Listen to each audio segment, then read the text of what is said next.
decapitated Viking of Dorset. While work was being done on a railway near Dorset, England, workers encountered a small contingent of Viking warriors buried in the ground, all with their heads decapitated. There were 81 young people who met a atrocious death far from their home. They cut off their head and threw their bodies into a common grave, which is extremely unusual. But until now there were many questions about the identity of this body, their age, and the reason why they were beheaded.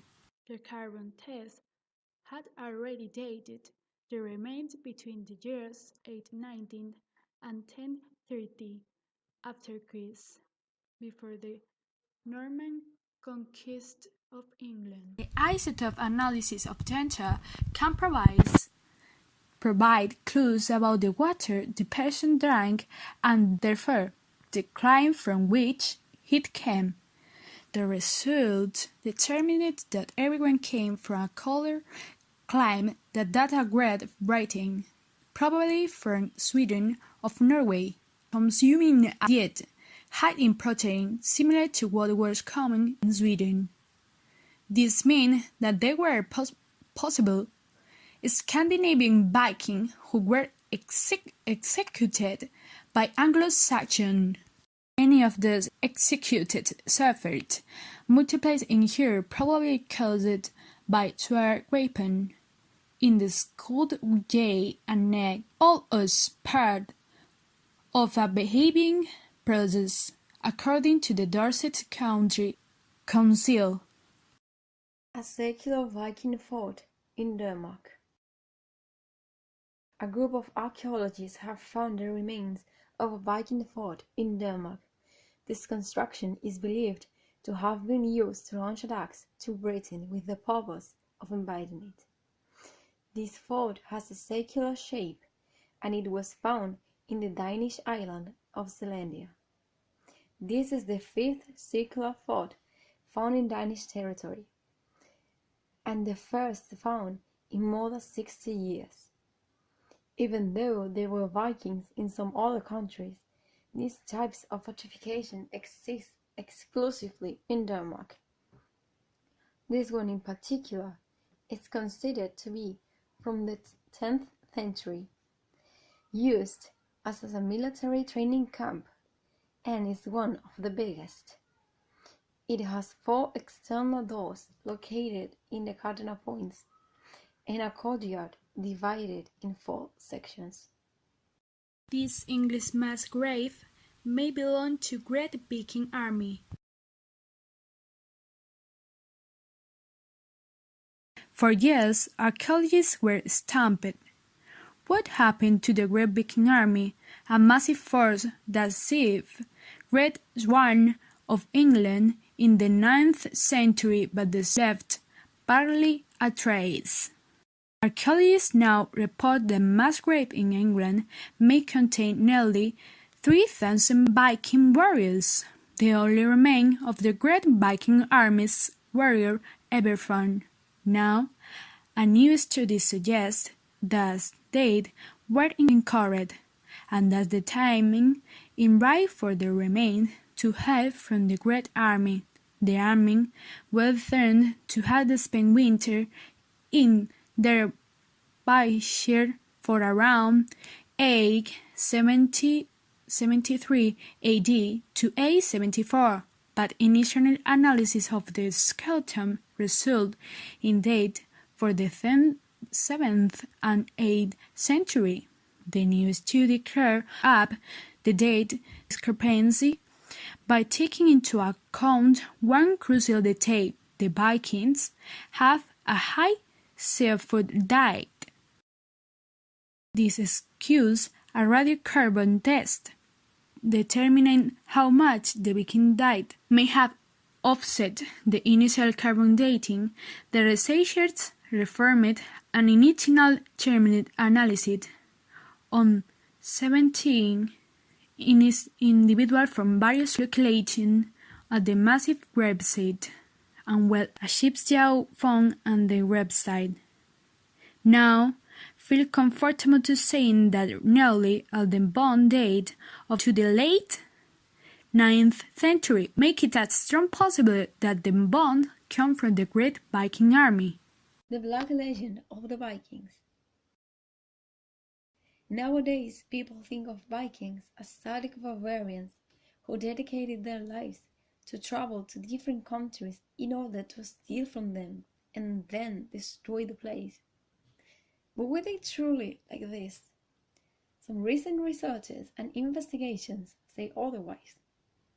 How we know Vikings is actually not that accurate, and it's far away from the truth. A big part of our knowledge of this culture comes from the writings of Christian monks, and that's where the problem begins, because they did not like them at all. The Viking Age that we know started the 8th of June in the 793. It was then when in summer a group of thieves arrived to England and assaulted the Lindisfarne monastery.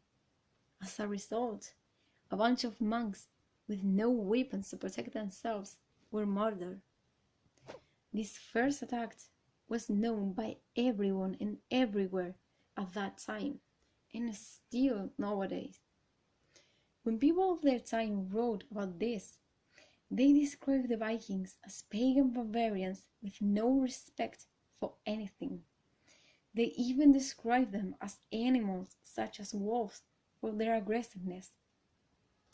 Mats Raven, a contemporary investigator, believes that all of these terrible things said about the Vikings are lies or exaggerations of the monks.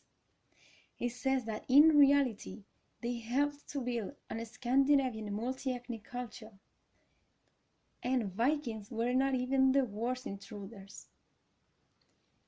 Vikings had a very interesting moral code based on what they called the 9 noble virtues, whose teachings can be found in books such as the Avamal, a Norse religious book.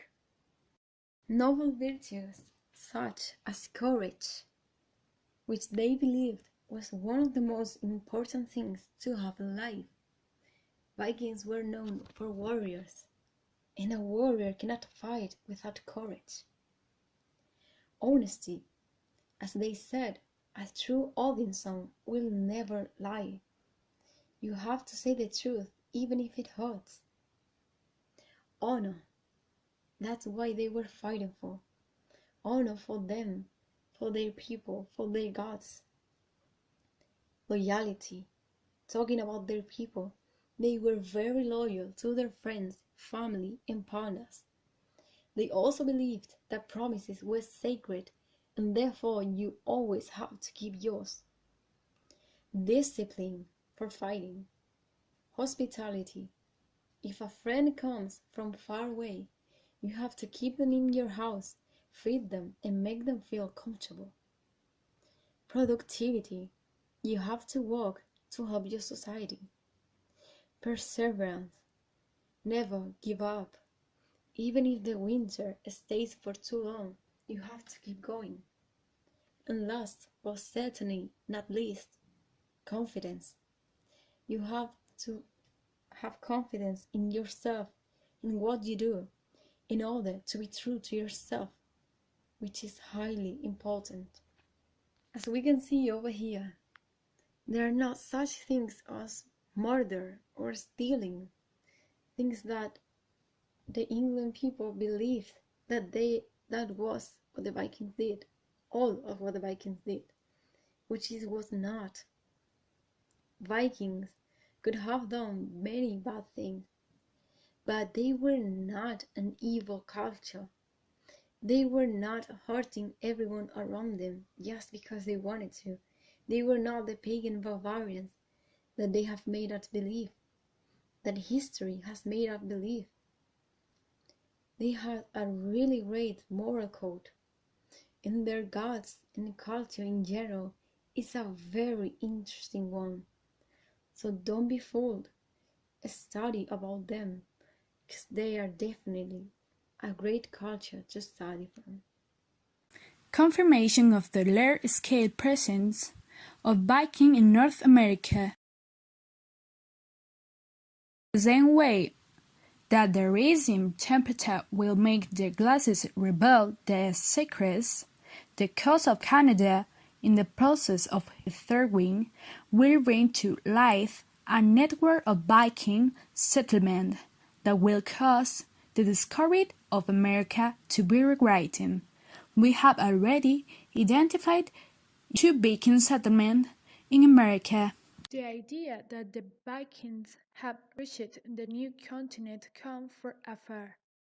At the end of the Middle Age, the so-called saga of the Icelander began to appear, a set of texts that narrate the wandering of that town during the 10th and 11th century. Among these are the saga of Eric the Red, which tell the voyage of these Vikings to Greenland. These sagas are a magnificent source of information. The problem is that until the 19th century it was believed that they were legends. Read that history as there was no evidence of the Vikings present in America. Vikings recognized the surrounding and gathered grape and wood. They returned to Greenland and told their people what they saw. The discovery of the new fertile land, which we knew belonged to another continent. Unfortunately, the sagas don't tell us more about Eric. We know of examples that Eric's brother visited the camp in 1004. He spent the winter there with 30 men, but had the misfortune to meet a group of natives and killed 8 of them.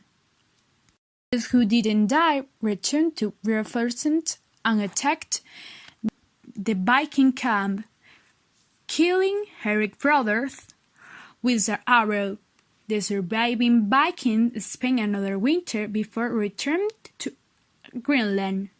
In the next few years, there would be more spending expeditions, but no one managed to establish a permanent colony. In the 60s, the settlement was discovered, confusing it with the Indian American one, but the type of construction of the building didn't match what the natives used to do, but with the Nordic style. In the so-called G block, there was a fork. Crucial test because before Columbus, no American tribe was able to work the metals.